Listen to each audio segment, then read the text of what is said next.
नमस्कार दोस्तों, तो इतिहास की एक नई क्लास में आप सभी का स्वागत है, जिसमें हम करने वाले हैं आज गुप्त काल एवं गुप्तोत्तर काल का रिवीजन।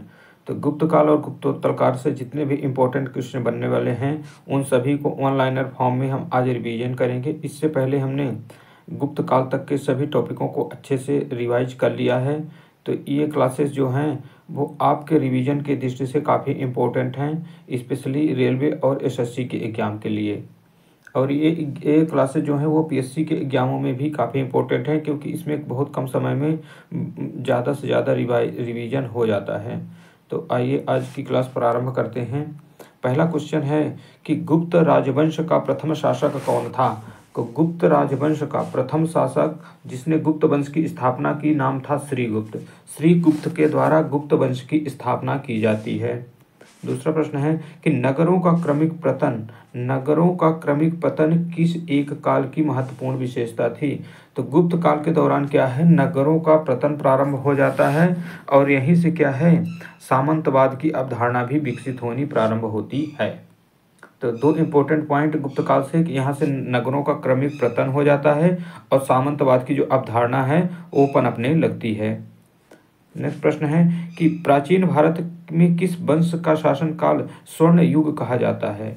तो गुप्त वंश का जो शासनकाल रहा है उसे प्राचीन भारत के इतिहास में स्वर्ण युग के नाम से जाना जाता है। स्वर्ण युग कहे जाने का मेन कारण यहाँ का है, मेन कारण है साहित्यिक और जो कला के क्षेत्र में प्रगति हुई है। इस कारण से क्या है, गुप्त वंश के शासनकाल को स्वर्ण युग की संज्ञा दी जाती है।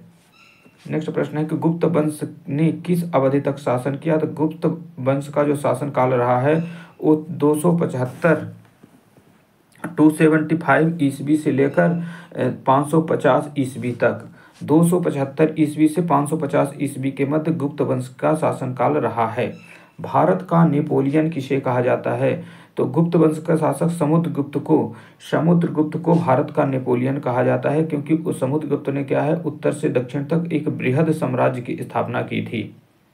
नेक्स्ट आता है कि समुद्रगुप्त प्रथम गुप्त शासक था जिसने परम भागवत की उपाधि धारण की।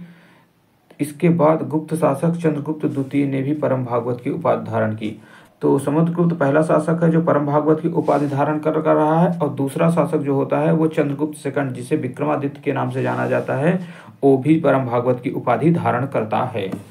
नेक्स्ट आता है कि गुप्त संवत की स्थापना किस शासक ने की थी। तो गुप्त संवत की जो स्थापना की जाती है वो की जाती है चंद्रगुप्त प्रथम के द्वारा। चंद्रगुप्त प्रथम ने 319 ईस्वी में गुप्त संवत की स्थापना की थी। एक गुप्त राजा भी एक अन्य नाम क्या था। तो गुप्त राजा जिसका एक अन्य नाम देवगुप्त था। तो देवगुप्त जो नाम है वो है चंद्रगुप्त सेकंड। विक्रमादित्य का एक अन्य नाम देवगुप्त भी है। नेक्स्ट प्रश्न है कि गुप्त काल में उत्तर भारतीय व्यापार किस पत्तन से संचालित होता था। तो उत्तर भारतीय व्यापार का जो संचालन है वो होता था ताम्रलिप्ति बंदरगाह या पत्तन से संचालित होता था। ताम्रलिप्ति जो कि कहाँ है, बंगाल में स्थित है। इलाहाबाद स्तंभ लेख प्रयाग प्रशस्ति से समुद्रगुप्त के शासनकाल तथा सैन्य अभियान के विषय में जानकारी मिलती है। तो इलाहाबाद का जो स्तंभ लेख प्रयाग प्रशस्ति है उससे समुद्रगुप्त के क्या है, विजयी अभियानों के बारे में जानकारी प्राप्त होती है। नेक्स्ट आता है कि किस गुप्त शासक ने सर्वप्रथम सिक्के जारी किए थे। तो चंद्रगुप्त प्रथम जो गुप्त शासक है जिसने सर्वप्रथम सिक्के जारी करता है। नेक्स्ट आता है कि गुप्तकालीन स्वर्ण मुद्रा को क्या कहा जाता था। गुप्त काल के दौरान जो स्वर्ण मुद्रा होती थी उसे दीनार कहा जाता था। अगला आता है कि दिल्ली की कुब्बत उल इस्लाम मस्जिद के प्रांगण में स्थित लौह स्तंभ किसकी स्मृति में बनवाया गया। तो दिल्ली का जो कुब्बत उल इस्लाम मस्जिद है उसके प्रांगण में चंद्रगुप्त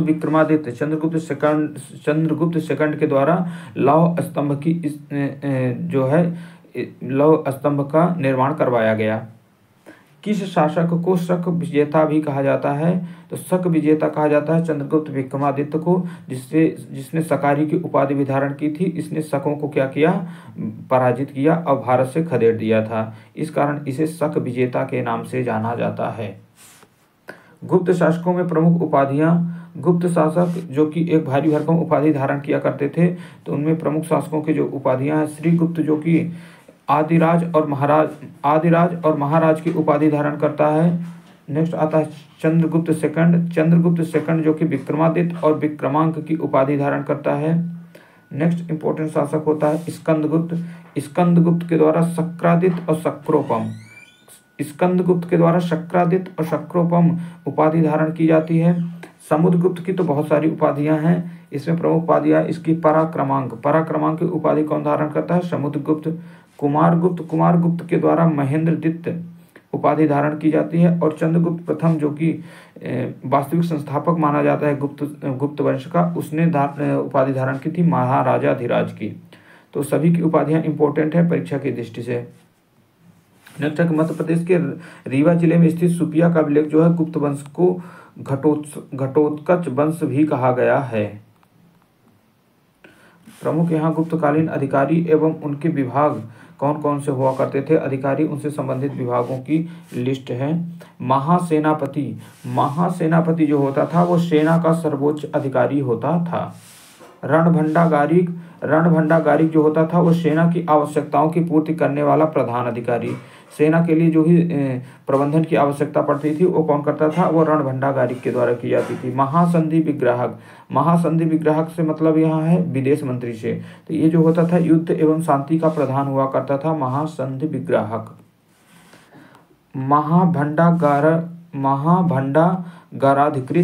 महाभंडागाराधिकृत जो होता था वो राजकीय कोष का प्रधान हुआ करता था। महाअक्षपटलिक जो हुआ करता था अभिलेख विभाग का प्रधान हुआ करता था। अभिलेख विभाग का प्रधान महाअक्षपटलिक। सर्वाध्यक्ष जो होता था वो केंद्रीय सचिवालय का प्रधान होता था। महाप्रतिहार होता था राजा प्रसाद का मुख्य सुरक्षा अधिकारी। ध्रुवाधिकरण होता था भूमि कर वसूल करने वाला प्रधान, भूमि कर वसूलने वाले विभाग का प्रधान। भूमि कर वसूलने वाले विभाग का प्रधान कौन? ध्रुवाधिकरण। अग्रहारिक जो हुआ करता था वो होता था दान विभाग का प्रधान। दान विभाग के प्रधान को अग्रहारिक कहा जाता था। महाबलाधिकृत सेना का सेनापति, सेना का सर्वोच्च अधिकारी। नेक्स्ट है महादंडनायक कहा जाता था दंड देने वाले को, दंड देने का कार्य किसका होता था? तो न्यायाधीश को। दंडपाशिक होते थे पुलिस विभाग का सर्वोच्च अधिकारी। पुलिस विभाग का सर्वोच्च अधिकारी दंडपाशिक के नाम से जाना जाता था। और होता था शिक्षा अधिकारी को विनय स्थित स्थापक जो हुआ करता था वो शिक्षा अधिकारी होता था। गुप्त काल में अपनी आयुर्विज्ञान विषयक रचना के लिए कौन प्रसिद्ध है? तो गुप्त काल के दौरान जो सुश्रुत जो हैं वो अपनी आयुर्विज्ञान की रचना के लिए प्रसिद्ध हैं। ये सुश्रुत जो थे वो चंद्रगुप्त विक्रमादित्य के दरबार नवरत्नों में से एक प्रमुख थे। नेक्स्ट आते हैं चंद्रगुप्त के नवरत्न में कौन फलित ज्योतिष से संबंधित है? तो फलित ज्योतिषी से संबंधित है छपणक जो है वो फलित ज्योतिष से संबंधित है। ये भी चंद्रगुप्त विक्रमादित्य के नवरत्नों में से एक हैं।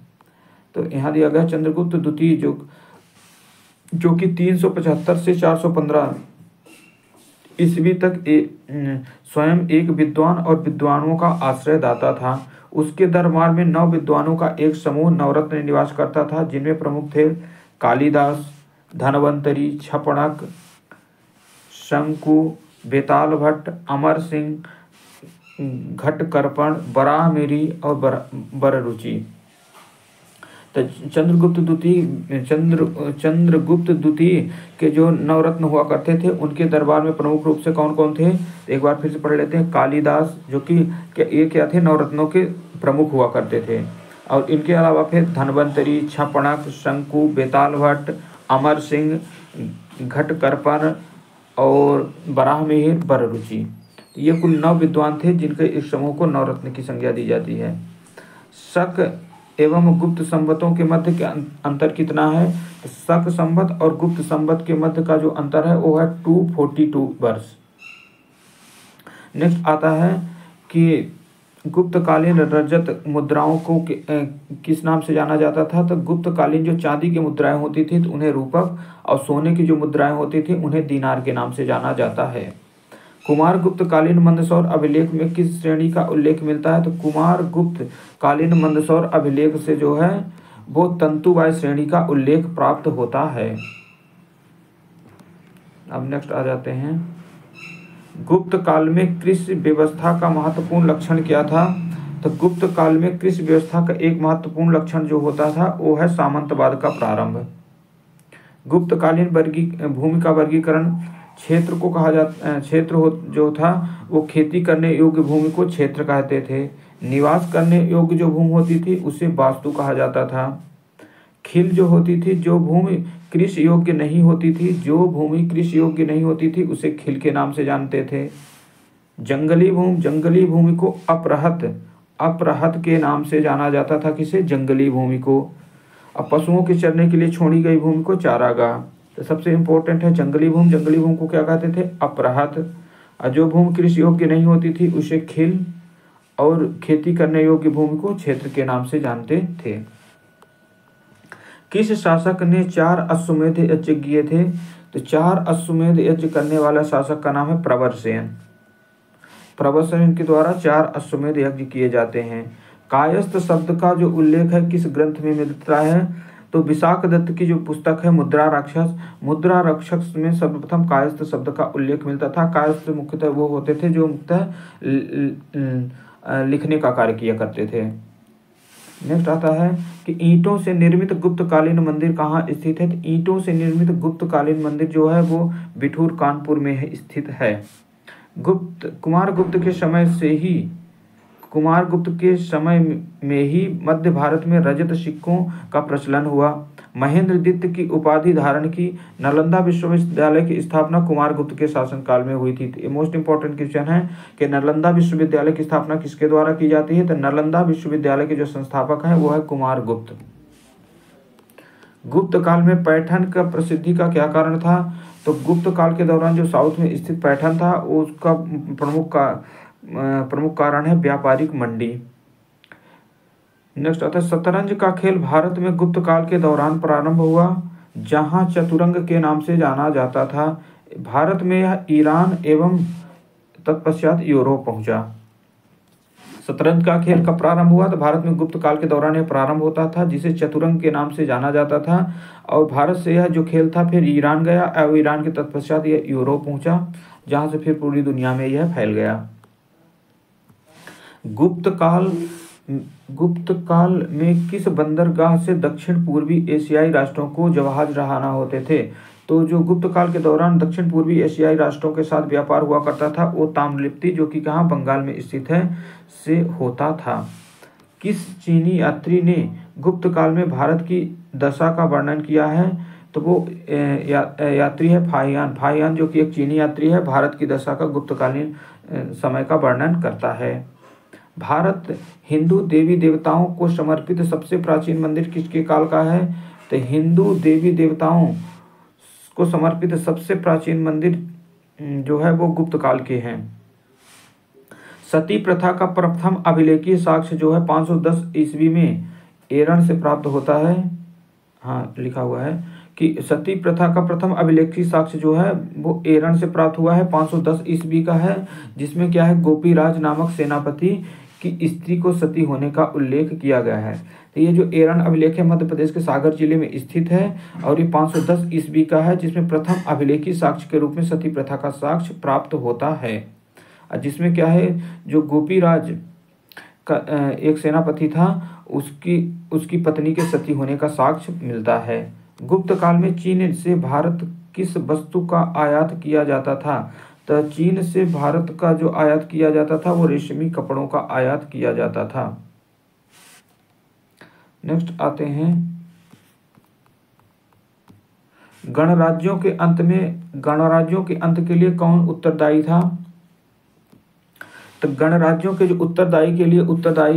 गणराज्यों के अंत के लिए जो उत्तरदायी प्रमुख शासक है वो है समुद्रगुप्त। समुद्रगुप्त ने क्या किया था कि गुप्त शासन को बहुत ज्यादा केंद्रीकृत शासक के रूप में कर दिया था, जिसके कारण क्या है गणराज्यों के उत्पत्ति गणराज्यों का अंत होना प्रारंभ हो जाता है। गुप्त काल का सबसे प्रसिद्ध खगोलीय शास्त्री कौन था? तो गुप्त काल के दौरान जो प्रसिद्ध खगोल शास्त्री थे वो थे आर्यभट्ट।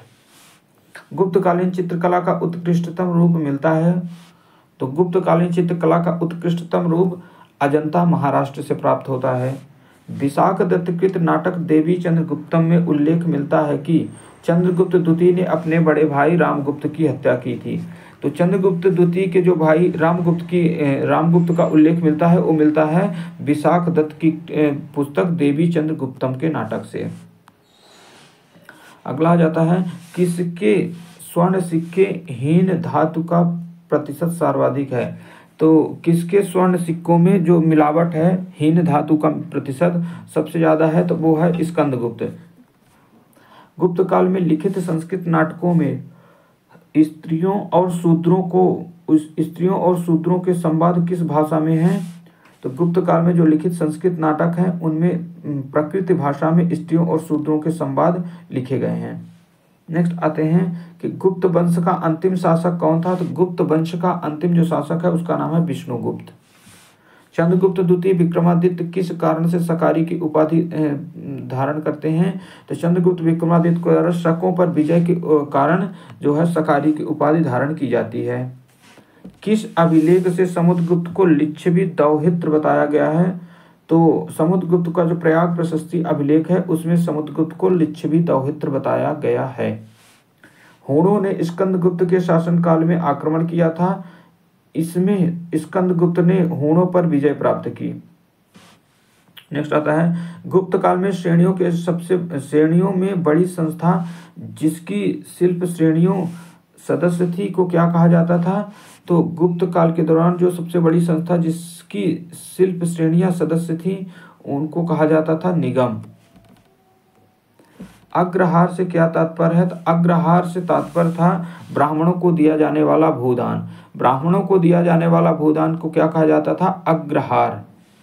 विदिशा के पास उदयगिरी बुद्ध गुफाओं का निर्माण किस काल में हुआ है? विदिशा के पास उदयगिरी बुद्ध गुफाओं का जो निर्माण है वो गुप्त काल से में प्रारंभ हुआ। विदिशा के पास उदयगिरी बुद्ध गुफाओं का निर्माण किस काल में हुआ? तो विदिशा में स्थित जो उदयगिरी की गुफाएं हैं, बुद्ध की गुफाएं हैं, उनका जो निर्माण होता है वो गुप्त काल के दौरान होता है। बराह गुफा का निर्माण किस देवता के सम्मान में करवाया गया था? तो बराह गुफा का जो निर्माण है वो भगवान विष्णु के सम्मान में करवाया गया था। यहाँ गुप्त साम्राज्य के समकालीन कुछ राजवंश हैं और उनके संस्थापक और स्थापना वर्ष दिया गया है। बाकाटक वंश, बाकाटक राजवंश की जो संस्थापक है उनका नाम है विंध्य शक्ति। विंध्य शक्ति के द्वारा 255 में क्या है इस वंश की स्थापना की जाती है। और दो इसके संस्थापक हैं, एक सर्वसेन है, तो सर्वसेन के द्वारा इसमें 330 ईस्वी में इसकी स्थापना की जाती है, जबकि प्रमुख रूप से जो विंध्य राजवंश के संस्थापक का नाम है वो है विंध्य शक्ति। नाग राजवंश की जो स्थापना है 305 ईस्वी में होती है, इसे भवनाग के द्वारा स्थापना की जाती है। त्रैकूटक राजवंश की जो स्थापना होती है वो इंद्रदत्त के द्वारा होती है, जो 415 ईस्वी में इसकी स्थापना हो जाती है। हूण राजवंश की जो स्थापना है वो तोरमाड़ के द्वारा होती है, जो कि 500 ईस्वी में होती है। हूण राजवंश की स्थापना तोरमाड़ के द्वारा 500 ईस्वी में हो जाती है।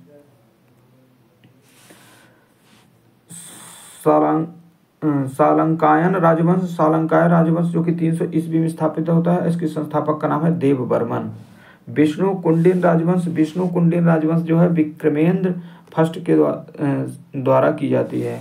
नेक्स्ट और अंतिम है माथुर राजवंश। माथुर वंश के दो संस्थापक हैं, एक अच्युत और दूसरा नाम है शंकर बर्मन। कलहड़ के अनुसार अशोक ने अपने शासन के 7वें वर्ष में कश्मीर को जीता तथा कश्मीर के श्रीनगर की स्थापना की थी।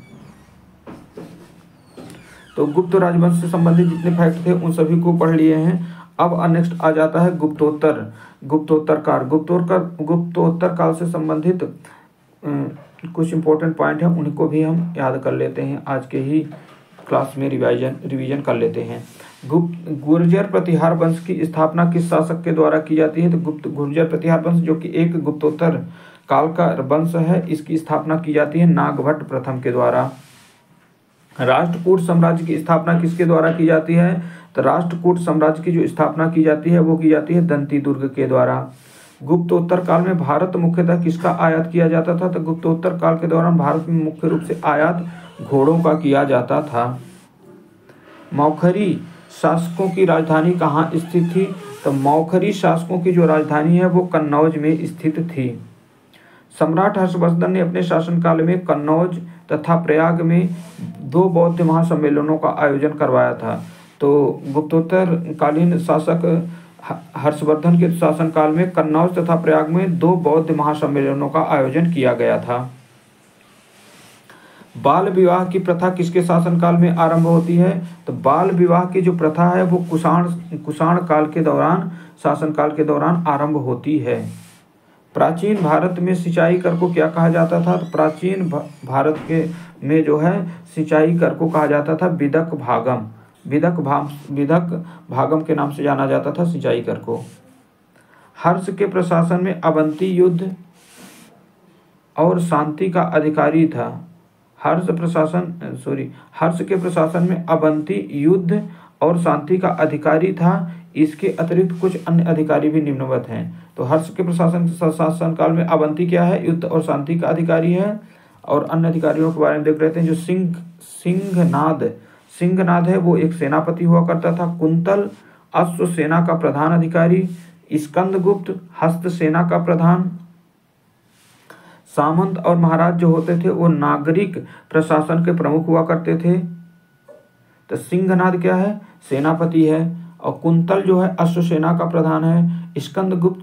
स्कंदगुप्त जो है हस्त सेना का प्रधान है। और सामंत या महाराज जो हुआ करते थे वो थे नागरिक प्रशासन के प्रमुख। 3री शताब्दी में वारंगल किसके लिए प्रसिद्ध हुआ था? तो 3री शताब्दी ईस्वी में वारंगल के प्रसिद्धि का कारण वहाँ के लोहे के यंत्रों एवं उपकरणों हेतु था। पुराणों के अनुसार चंद्रवंशी शासकों का मूल स्थान किसे माना गया है? पुराणों के अनुसार चंद्रवंशी शासकों का जो मूल स्थान माना गया है वो माना गया प्रतिष्ठानपुर। हर्षचरित नामक पुस्तक के रचयिता कौन है? तो हर्षचरित नामक पुस्तक के रचयिता हैं बाणभट्ट। हर्ष का शासनकाल कब से कब तक था? तो हर्ष का शासनकाल जो है वो 606 से 641 ईस्वी के मध्य था। सम्राट हर्ष ने अपनी राजधानी थानेश्वर से कहाँ स्थापित की थी? तो सम्राट हर्ष ने अपनी राजधानी थानेश्वर से कन्नौज में स्थापित की थी। अगला आ जाता है कि कवि बाणभट्ट कहाँ के निवासी थे? तो कवि बाणभट्ट जो थे वो औरंगाबाद महाराष्ट्र के निवासी थे। नर्मदा नदी पर सम्राट हर्ष के दक्षिणवर्ती अभियान को पुलकेशिन सेकंड ने रोका था। तो जब साउथ की ओर अभियान कर रहे थे सम्राट हर्ष तो दक्षिणवर्ती अभियान था। तो पुलकेशिन सेकंड के द्वारा क्या है उनको नर्मदा नदी के तट पर पराजित किया जाता है।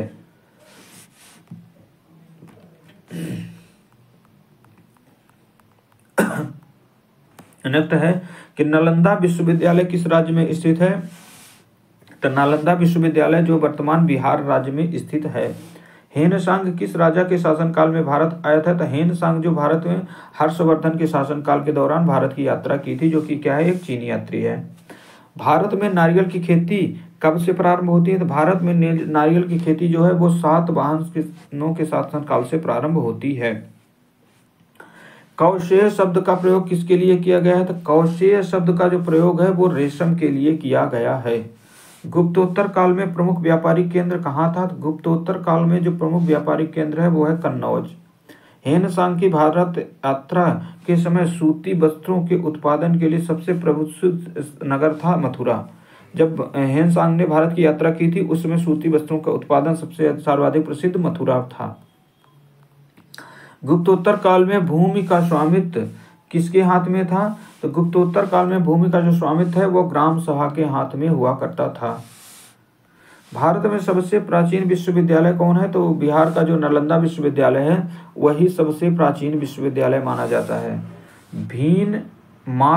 भीनमाल की यात्रा किस चीनी यात्रा ने की थी? तो भीनमाल की यात्रा जो की थी वो हेनसांग के द्वारा की गई थी।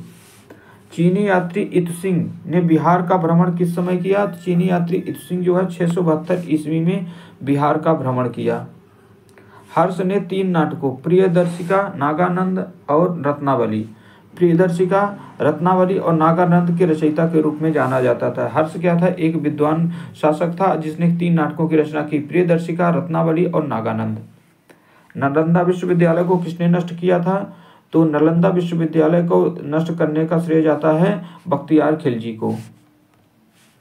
अगला आता है कि किस काल में जजमानी व्यवस्था कहलाने वाले एक नए प्रकार की सामाजिक संरचना भारत में प्रसार हुई? तो जजमानी व्यवस्था कहलाने वाली एक नई प्रकार की जो सामाजिक व्यवस्था है वो उत्तर गुप्त काल के दौरान भारत में प्रसारित हुआ। चीन में दूत भेजने वाले शासक कौन कौन से हैं? तो हर्षवर्धन चीन में दूत भेजने वाले शासक और उनके वंश से संबंधित है। तो हर्षवर्धन क्या है? जो कि एक पुष्यभूति वंश का शासक है जिसने चीन में दूत भेजा था। और नरसिंह द्वितीय जो है वो पल्लव वंश का एक शासक है जिसने भी चीन में अपने दूत भेजे थे। यशोवर्मन क्या है? एक कन्नौज का शासक है जिसने चीन में भारत के चीन में दूत भेजे। और एक है कालोतुंग प्रथम। कालोतुंग प्रथम जो है वो चोल वंश का एक शासक है जिसने क्या किया था? चीन में भारत के राजदूत भेजे थे। तो मौर्यों द्वारा निर्मित सुदर्शन झील काठियावाड़ के जीर्णोद्धार तक शक शासक रुद्रदामन प्रथम ने करवाया था। तो गुप्त और गुप्तोत्तर काल से जितने भी इंपॉर्टेंट प्रश्न बनने थे उन सभी को हमने इस PDF के माध्यम से रिवीजन कर लिया है। उम्मीद करते हैं आप सभी को ये क्लास काफ़ी इंपॉर्टेंट साबित हुई होगी और आपकी तैयारी को और भी बेहतर बनाने में